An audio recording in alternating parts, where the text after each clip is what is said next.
Hi, I'm Mara Webster with In Creative Company, and thank you so much for tuning into one of our talks today. I'm so thrilled today to be joined by Sophie Guest, who's currently starring in the Amazon Prime series, Them. And the first thing I actually wanted to ask you about was your audition process and what that really looked like for this series, and what some of the scenes were and character details that you had right at the beginning. Yeah, so I didn't get much on the show itself. I only got like a brief description of what the show was. I didn't get the script or anything. And then I just got my character description. So it was very limited to what I had. But I did know that Doris was like this quintessential California girl. And usually for auditions, since I'm from Pittsburgh, not from Los Angeles, I usually film them at my house. And then for the callback, if I get a callback, I'll fly out to Los Angeles. But since the character description was so like spot on for me, my agent was like, "You're flying out, you're doing the audition in person." So I flew out and I did the audition, and I prepared Doris in this kind of like manipulative way. That's how I portrayed her, I guess. But whenever I got into the audition room, I was thrown a curveball about her character. So kind of switched the way I portrayed her, but I guess I did something right because, here we are. And have you found that, because you're mentioning how you tend to start by self-taping, have you found that that's been really beneficial to you over the last year? Because the entire industry has obviously shifted to 100% self-tapes for the majority of auditions for over a year now. Yeah, for sure. I think my mom tapes them for me. So we have I've been doing it since I was so little. So we have a good system going. And I've done a lot of them in my lifetime. So it definitely has been very beneficial to me because it's just so quick and easy to do now. Yeah. And then once you had the role and you were starting to look at this character, and even how you were saying, that initial breakdown was a little bit different to some of the details for her. And you usually don't have all the scripts for an entire series up front as well. And, I've watched the first 4 and I still have no idea what's going to happen the rest of the series. So what was your process in talking to Little Marvin, the creator, and a lot of the other creative team, and really figuring out what were the details that you needed to know for your performance, particularly in those early episodes? That's a great question. After I got the role, I got the script and everything. I only got the scripts I was in them. So I was only aware of what was going to happen in my scenes, which I guess was a good thing because it let me focus on my portrayal of her a little more and not let the other beings in the show affect how I was portraying Doris. I don't remember if there was a time I sat down with the creators of the show, but I do remember Little Marvin. I had a conversation with him. It was one of my first days on set, and my mom and I, we were lost. We were walking through the hallways. We were we don't know where to go. So we saw this group of guys, and we walked up to them. We were "Excuse me," and I was in my full costume and everything, makeup, everything done. And one of the guys turned around and he's like, "Doris!" Exclaimed my name. I was yeah, because I hadn't heard anyone call me Doris before. So I was yeah. And it was Little Marvin, the creator of the show. I had never met him before, but it must have been so surreal for him to see what he had created, standing in front of him. And then me too, it was surreal for me to see my creator. It was crazy. And he told me that whenever he saw my audition, he was "That's her, that's Doris." So that was a little reassurance for me. I was okay, I'll keep doing what I'm doing. I'll stay on this track. That's amazing. And the scripts, there's so much about what's really happening, what's in characters' imagination, and is this something supernatural? Is this something in their imagination? And building up a lot of those questions early on.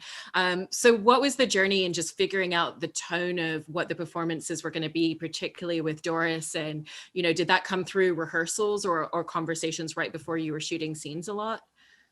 So whenever I was in the audition room, the casting director, Jewelry Lowry, she told me you're not real. And I was cool. Okay, that's great. So what helped me is just knowing if I'm not real, then I have to maybe be a little more extravagant and not just be a normal person, but make everything, more doll-like and more manipulative and everything. So that was helpful to me, especially since Doris, whenever I was reading the scripts and stuff, I got the idea that she was a porcelain doll, and she was everything that Ruby Emery wanted to become, and that was beneficial to me in developing my character.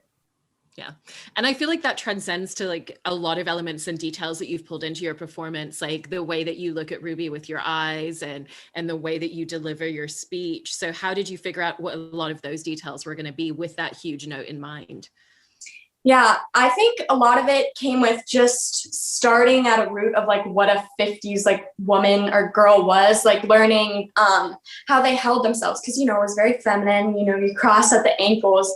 And so starting with like the base of that, like how you hold yourself, and walking in on set and in a scene with Shahadi, and just becoming that really helped me in like doing those looks with my eyes and being like creepy and doing little head tilts, that was very beneficial to me as well. And also, dialogue was very different at the time. And we see that through the scripts. Everybody speaks in a much more formal tone. And, people used to talk at a much slower pace as well. So how did that influence the way that you worked with the scripts and a lot of the dialogue for your character as well? I think it was all about, for me, I think it was about the way I said things. Like I go up on this thing, or like I tilt my head on this. I know in like the second episode, I say, "You're just a gem, aren't you?" Like having like a little like shoulder or something. Like just the way I delivered the lines was really like how I tried to get that 50s lilt, I guess you would say. And was it incredibly helpful once you had the costumes and you had the hair and the makeup, because that gives so many details? And even like you were saying, with the way that you held yourself differently, I imagine a lot of that also came from the outfits that you were wearing as well. Definitely. And especially having such amazing, makeup directors and costume designers, that was so beneficial to me. And just watching myself, like looking at myself in the mirror while they were putting on my makeup and becoming this person. And my hair, I had this like, my hair, it was so hard getting my hair. I have this like big like curl on a ponytail. And it was so hard getting that done because I have so much hair, but like having that and like knowing like, oh wow, she must have done this every day. And she probably put this, and like thinking, well, if I was Doris, I would have gotten up early and I would have done this every day and done my lipstick in a certain way. And that helped me like envision who she was. And then how was that really different to the experience of, like the first few scenes where we start to see the more supernatural side of your character? And that's obviously a very different visual look. So what was the experience of working with the costume and the hair and makeup teams and the VFX teams as they were figuring out what that look was going to be and then embodying that once they put it on you? It was so cool. It was such a cool experience for me because I've never done anything like that before, like have like such huge special effects done on me. So I had to go to this one like warehouse and I had to get a head cast done. So basically they just like, I had to pull all my hair back and like, I had straws sticking up my nose as they put plaster on me to get a mold of my face. And it was such a terrifying experience, but a good one because it turned out great. But like, it was kind of like, I was claustrophobic. I was like, my mom was standing over here. I was like, Mom, I was like freaking out. But then at the end of the day, whenever I went to set and they started putting on this prosthetic on my face, Howard Berger, the fantastic, makeup artist and director of makeup, did such a fantastic job of making me feel comfortable as he was putting this on my face. And it was so cool to ask him questions like, why are you using this color? Why are you using that color? That was such a learning experience for me. And then on the other end of like character development, it was so cool to see how this one side of my face, this porcelain doll turns into like this cracked, broken underneath. So she's not as perfect as she really seems, Yeah. And you mentioned Shahadi Wright Joseph before, who plays Ruby. And so far from what I've seen, every single one of your scenes is a two-hander with her. And so I wanted to ask about the experience of working with her and how the two of you worked together to figure out that dynamic between the two of them. She was amazing. She's such a sweet person, like inside and out. She's so genuine and such a phenomenal actress as well. So that was a great experience. And then that dynamic, it kind of came just from getting to know each other, just like in general, like where we were from, just having like conversations like you would. And it was also fun because even though the show is so intense, we would be doing schooling and, we'd be making TikToks. We try to make the best of it, have fun. And that really helped create that dynamic that you do see on screen. And it does help too that she is such a phenomenal actress. So it's more of a give and go than just like like one person being like a blank slate, not even trying, and one giving it their all. It was more of like a good mesh. Yeah. And there's also a lot of intimacy in some of those scenes. Like there's one where the two of you are in a janitor's closet and Doris starts putting makeup on her and the camera's very close to the two of you. So what was the experience of filming some of those scenes where it's really intimate, both between your characters and the camera being right there for a lot of those as well? Yeah, those were like, they were really intense. No one really talked whenever they said cut. Like it was kind of just quiet, which I think was good, because if it was rambunctious, then you wouldn't have came off on screen. But it was really quiet, and it was really, like you were saying, it was so intimate. And I love how you can see that like character development in our characters, because you can see like as we get more intimate and intimate and intimate, you know, it's like so like I'm just drawing her in, Doris is drawing Ruby in. But yeah, Shahadi made me feel super comfortable, and again, she's such a genuine person, so it was so fun doing that with her. And with all the different directors that worked on the series with you as well, what was that experience in the fact that they all come in with different ideas and different perspectives? And were there different details that different directors would help you really uncover about Doris, particularly as you got deeper into the season? Yeah, it was a lot of fun having different directors on set. It was funny because whenever like I would leave, so I would fly out to Los Angeles, I would film an episode, and then I'd go home. So whenever I went out for like the first couple of episodes, there was one director, and then I'd leave and I'd come back and there was another director. And I was like, Mom, are they changing? Like this isn't the same, you know, it didn't click in my head. But it was actually really cool because you got to see their different perspectives and different takes and see how they shot things differently and directed things differently. It was actually really interesting to me. I think a lot of the times whenever they were directing me, it was going back to that dialogue thing and how I would say it, or the movements I would make.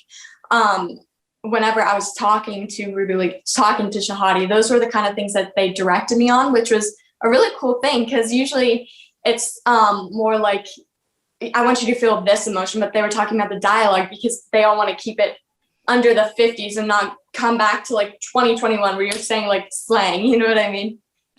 And you've worked in television and within features before, but what was the difference in how you had to think about character development in the fact that you were developing this character over a multitude of episodes for the first time? Yeah, I think the main difference for me was coming onto this and knowing that I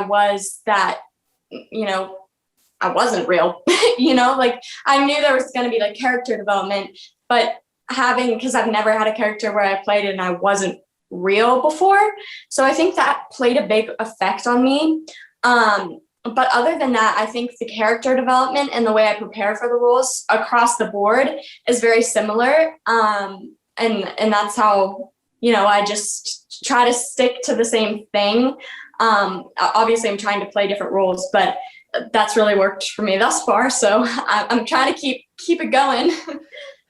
And what were the biggest ways in which playing Doris and working on this series really pushed you outside of your comfort zone and taught you a lot of new things? I think mainly, before the show, of course, I knew what had gone on in the 50s, like racially, all the racial inequality that happened, but I didn't know, I don't think, to what extent. And I learned so much about housing inequality and racial covenants and redlining that I didn't know before. And that's really cool for me to know. And I'm so glad that I gained that information and that knowledge, because I would really love it to be that like catalyst for change. You know what I mean? Because it's crazy to think that something in the 50s and even way before that could still be affecting us now. So it's just really eye-opening to learn and to see. Yeah. Well, congratulations on all of your work on the show. And thank you so much for this conversation. Really appreciate it. Thank you so much. Likewise.